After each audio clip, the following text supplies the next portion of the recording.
રાષ્ટ્રવાદ ઉત્પન્ન કરતા પરિબળો. સારાંશ. રાષ્ટ્રવાદ એટલે પોતાના રાષ્ટ્ર પ્રત્યે એકાત્મતા અને ગૌરવની ભાવના. જરૂર પડે પોતાના રાષ્ટ્ર પ્રત્યે તન મન ધન ન્યોછાવર કરવા તૈયાર રહેવાની ભાવના.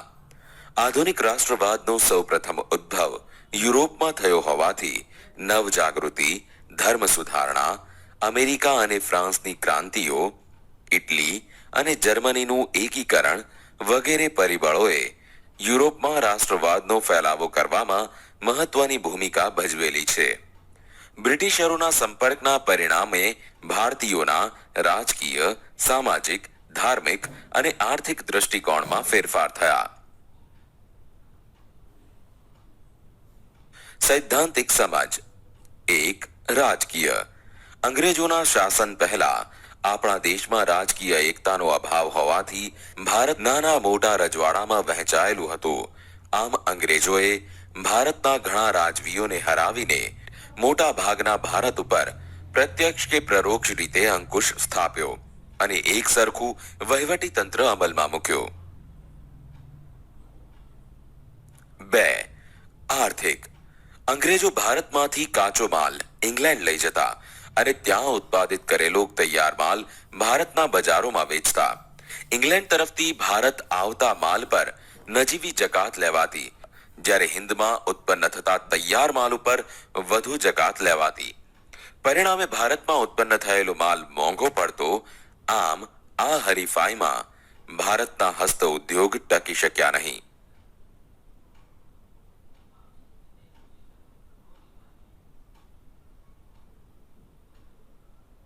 3. વાહન અને સંદેશા વ્યવહાર. ભારતમાં રેલવે, તાર, ટપાલ, જમીન તથા જળ વ્યવહારના માર્ગો લશ્કરી, આર્થિક તથા રાજકીય કારણોસર વિકસાવવામાં આવ્યા હતા. છતાંય તેનાથી દેશના લોકોને લાભ થયો. તેમના સંપર્કો વધવાથી જ્ઞાતિ, કોમ અને પ્રદેશના ભેદભાવો ઓછા થયા. રાષ્ટ્રીય નેતાઓ તેમના વિચારો તથા યોજનાઓ પ્રજાના તમામ વર્ગોમાં ફેલાવી શક્યા. પ્રાદેશિક કક્ષાને બદલે રાષ્ટ્રીય કક્ષાની નેતાગીરી ઊભી થઈ.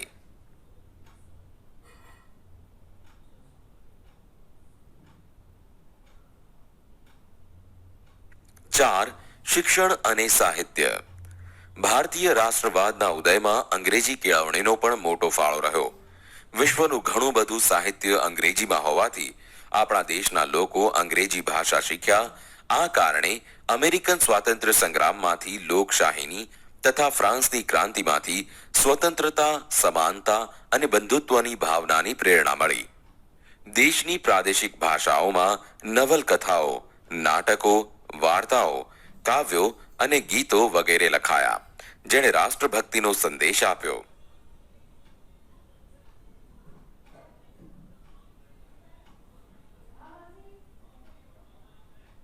5. વર્તમાન પત્રો. રાષ્ટ્રીય ચેતના ફેલાવવામાં વર્તમાન પત્રોએ નોંધપાત્ર હિસ્સો આપ્યો. તેમજ બંગાળ, મુંબઈ, મદ્રાસ તથા બીજા પ્રાંતોમાં પ્રસિદ્ધ થતા અખબારોએ સરકારની નીતિઓની ટીકા કરી.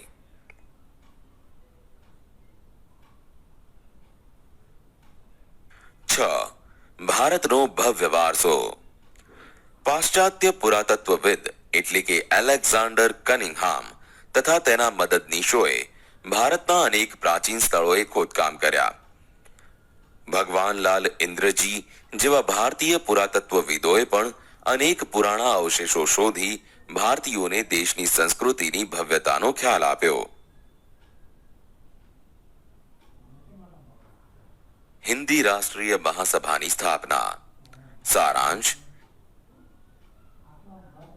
હિન્દી રાષ્ટ્રીય મહાસભાની સ્થાપનામાં જુદા જુદા પરિબળો તથા કેટલીક પ્રાદેશિક સંસ્થાઓ જેમ કે Bengal British Indian Society, Kolkata, Madras Native Sabha, Chennai Indian Association, Kolkata, Bombay Association, Mumbai Sarvajanik Sabha, Pune વગેરેનો પણ ફાળો હતો.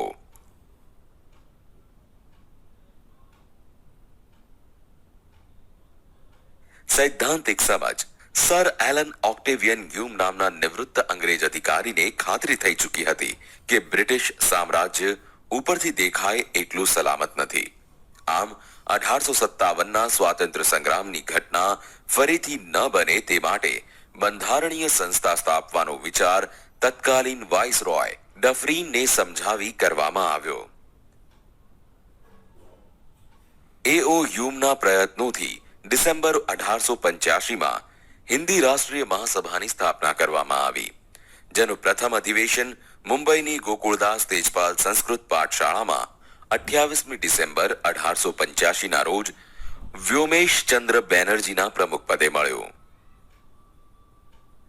આમ ભારતના જુદા જુદા પ્રદેશોમાંથી 72 પ્રતિનિધિઓએ હાજરી આપી.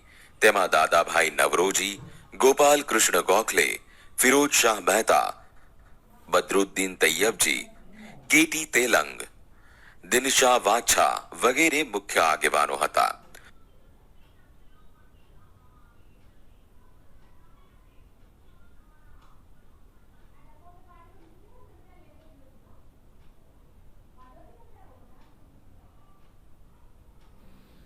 બીજું અધિવેશન 1886માં દાદાભાઈ નવરોજીના પ્રમુખ પદે મળ્યો, જેની સભ્ય સંખ્યા 432 હતી. તેમજ ત્રીજું અધિવેશન 1887માં મળ્યું, જેની સભ્ય સંખ્યા 607 હતી. મહાસભાની પ્રથમ તબક્કાની કામગીરી 1885 થી 1905. મહાસભાની પ્રથમ કામગીરી બંધારણીય હોવાથી સરકાર સમક્ષ રાજકીય હકો, આર્થિક અને સામાજિક વિકાસ અને શૈક્ષણિક પ્રગતિ માટે કરેલી માંગણીઓને અંગ્રેજ સરકારે અવગણી હતી.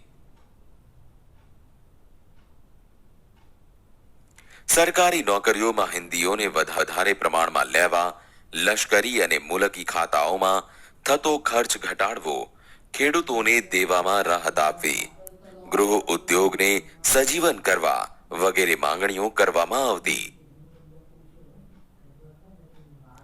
મહાસભા દ્વારા કેન્દ્રીય તેમજ પ્રાંતિક ધારાગૃહોને વિસ્તાર કરીને તેમાં 50% સભ્યો ચૂંટાયેલા રાખવા તથા કારોબારીને શક્ય તેટલી હદે ધારાસભાને જવાબદાર બનાવવી તેમજ વ્યક્તિ સ્વાતંત્ર્ય તથા વાણી સ્વાતંત્ર્ય આપતા કાયદાઓ પસાર કર્યા હતા.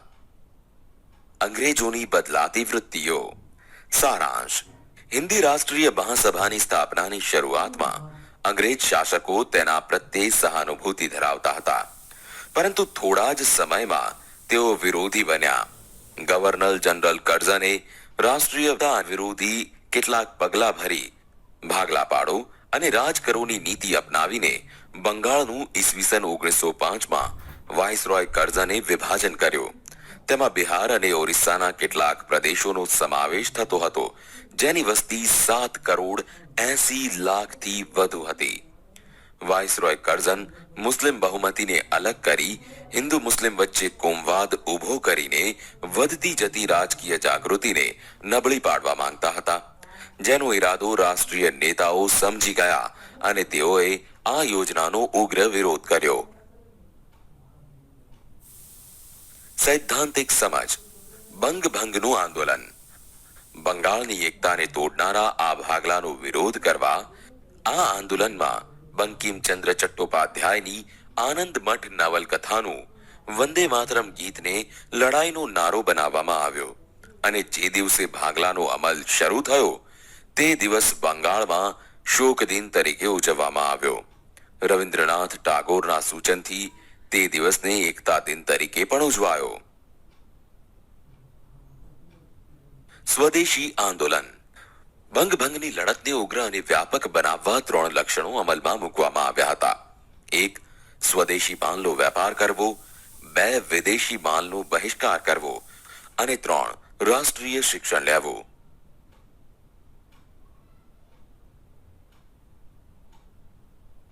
આ ઉદ્દેશોને હાંસલ કરવા બંગાળના લોકોએ એક લડત સમિતિની રચના કરી, જેમાં સુરેન્દ્રનાથ બેનર્જી, બિપિનચંદ્ર પાલ અને અરવિંદ ઘોષ જેવા કોંગ્રેસના આગળ પડતા નેતા હતા. વર્તમાન પત્રોના લખાણો, સરઘસો, જાહેર સભાઓ અને લોકગીતો દ્વારા સ્વદેશીનો પ્રચાર કરવામાં આવ્યો. પરિણામે ઇંગ્લેન્ડથી આયાત થતા કાપડ, મીઠું, ખાંડ, બૂટ, તમાકુ વગેરેની આયાતો ઘટી. ભારતમાં બનેલા કાપડ અને અન્ય ચીજ વસ્તુઓનું વેચાણ વધ્યું.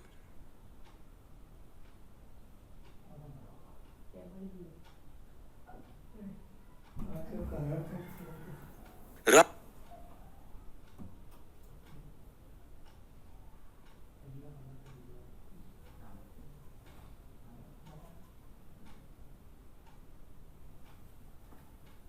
જહાલવાદનો ઉદય. સારાંશ.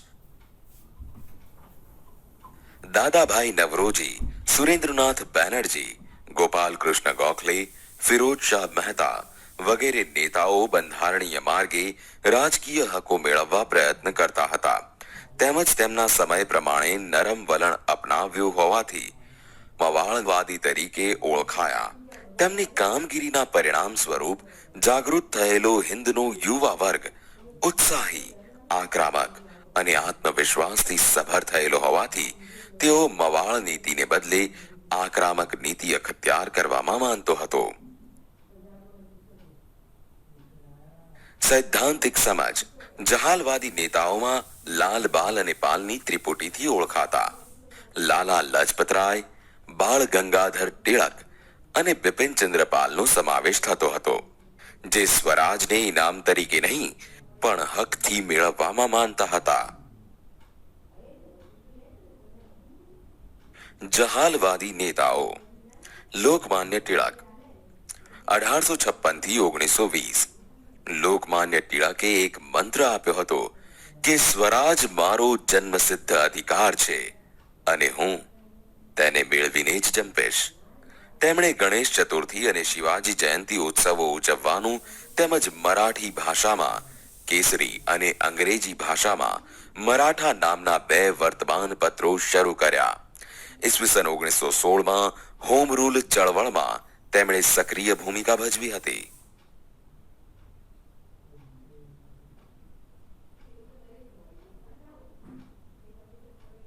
લાલા લજપતરાય 1856 થી 1928.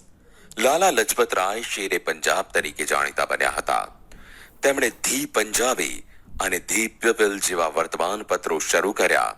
તેમજ ઈસવીસન 1928માં તેમણે સાયમન કમિશનનો વિરોધ કર્યો, જેમાં પોલીસની લાઠીઓના પ્રહાર દરમિયાન તેમણે કહ્યું હતું કે મારા પર કરેલા લાઠીના એક એક પ્રહાર બ્રિટિશ સામ્રાજ્યના કફનની ખાઈ બની રહેશે.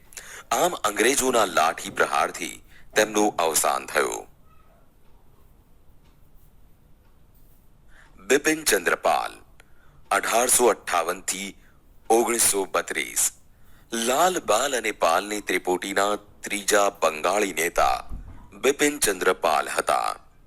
બ્રહ્મો સમાજના સંપર્કમાં આવ્યા બાદ તેમણે ન્યૂ ઇન્ડિયા સાપ્તાહિક અને વંદે માતરમ વર્તમાન પત્ર શરૂ કર્યું હતું.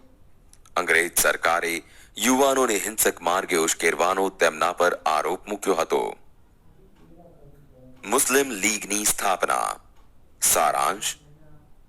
ભારતમાં ઉગ્ર રાષ્ટ્રવાદ ઝડપથી ફેલાતો હતો, ત્યારે અંગ્રેજોએ રાષ્ટ્રીય ચેતનાને તોડવાનો પ્રયત્ન કર્યો તેમજ મુસ્લિમોના એક જૂથને સમજાવવામાં સફળ રહ્યા. પરિણામે ઈસવીસન 1906માં ઢાકામાં મુસ્લિમ લીગની સ્થાપના થઈ. આ સંસ્થાની સ્થાપનામાં મુસ્લિમોના ધાર્મિક વડા આગા ખાન, ઢાકાના નવાબ સલીમુલ્લાહ ખાન, વાઇસરોય મિન્ટો અને તેના ખાનગી મંત્રી ડનલોપ સ્મિથે મહત્વની ભૂમિકા ભજવી હતી. સૈદ્ધાંતિક સમજ. હોમ રૂલ આંદોલન 1916. એપ્રિલ 1916માં બાળ ગંગાધર ટિળકે પૂનામાં ઇન્ડિયન હોમ રૂલ લીગની સ્થાપના કરી અને જાહેર કર્યું કે સ્વરાજ મારો જન્મસિદ્ધ હક છે અને હું તેને મેળવીને જ જંપીશ. આમ ત્યારે તેમને લોકમાન્ય તરીકે બિરદાવવામાં આવ્યા. એની બેસન્ટે મદ્રાસમાં સપ્ટેમ્બર 1916માં હોમ રૂલ લીગની સ્થાપના કરી, જેનો હેતુ બંધારણીય માર્ગે હોમ રૂલ મેળવવાનો હતો. તેમજ તેણે તેના સાપ્તાહિક ધી કોમનવેલ્થ અને દૈનિક ન્યૂ ઇન્ડિયામાં લેખો લખ્યા.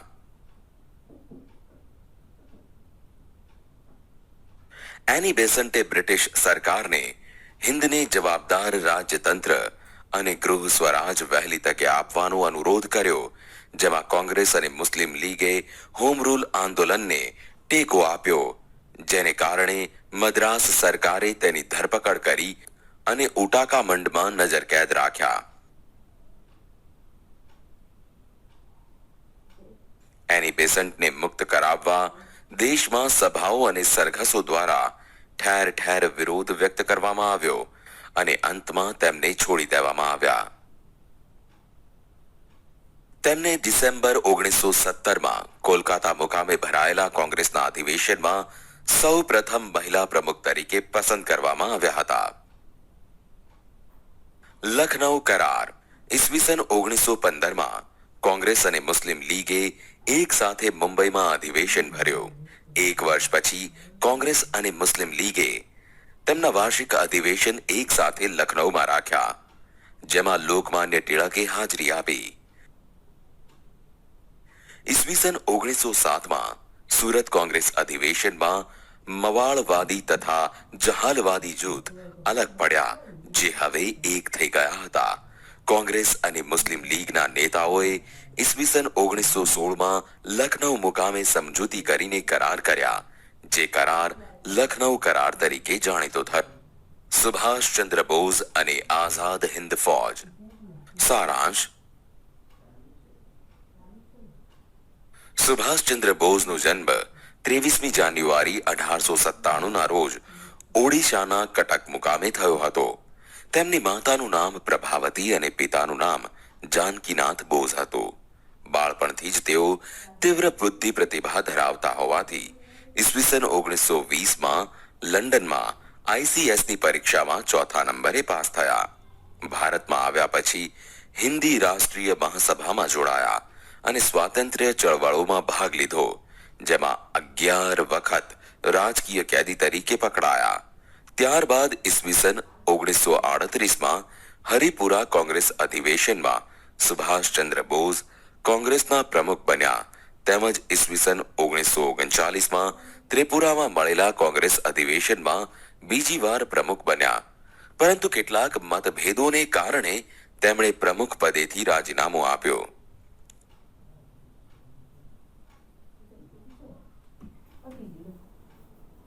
સૈદ્ધાંતિક સમજ.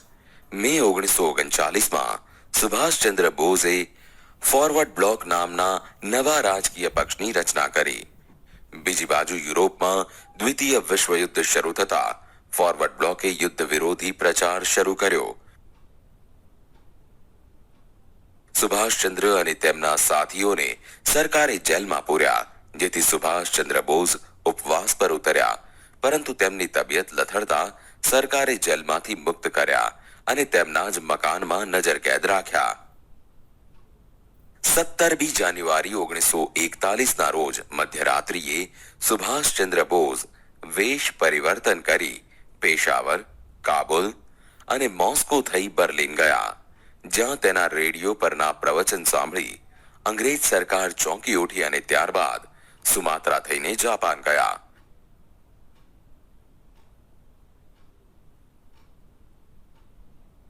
જર્મની તથા જાપાન અંગ્રેજોના દુશ્મન દેશો હોવાથી આ સંજોગોનો લાભ લઈ સુભાષચંદ્ર બોઝે જર્મનીના વડા હિટલર તથા જાપાનના વડાપ્રધાન ટોજો સાથે પણ વાતચીત ચલાવેલી હતી.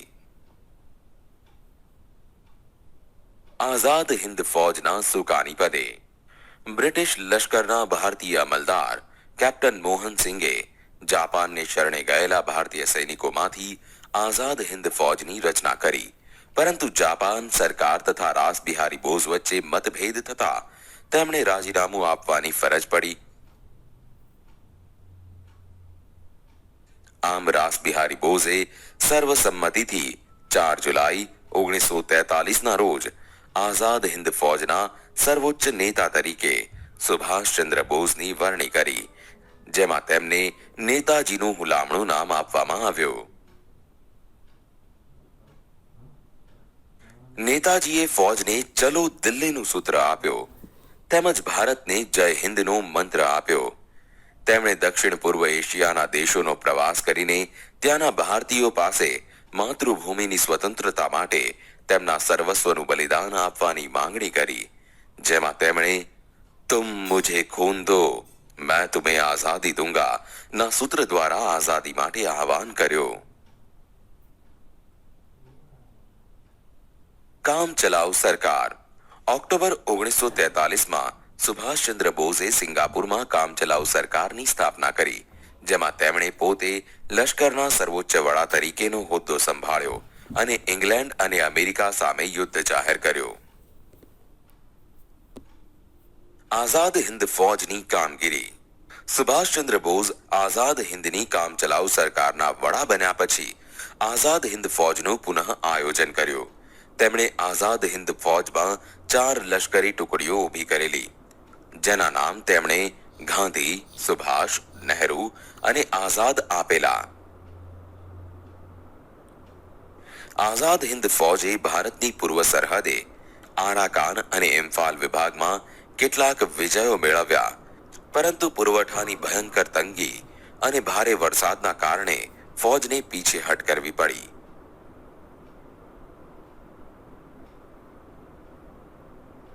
જાપાન ઉપર અમેરિકા દ્વારા અણુબોમ્બ ફેંકાતા યુદ્ધની પરિસ્થિતિ બદલાઈ અને હિન્દ ફૌજનું અસ્તિત્વ નાશ પામ્યું, જેમાં 4000 સૈનિકોની ખુવારી થઈ અને 25000 સૈનિકો કેદ પકડાયા. નેતાજીની પ્રતિજ્ઞા હતી કે હું ગુલામ હિન્દુસ્તાનમાં પગ મૂકીશ નહીં, તેથી તેઓ રંગૂન અને બેંકોક છોડીને વિમાન માર્ગે આગળ વધ્યા. જાપાને કરેલી જાહેરાત મુજબ 18 ઓગસ્ટ 1945ના રોજ ફોર્માસાના તાઇપેઈ વિમાન મથકથી વિમાન ઉપડ્યું અને તરત જ તેને આગ લાગી, જેમાં નેતાજી સખત દાઝ્યા અને અવસાન પામ્યા એવું કહેવાય છે.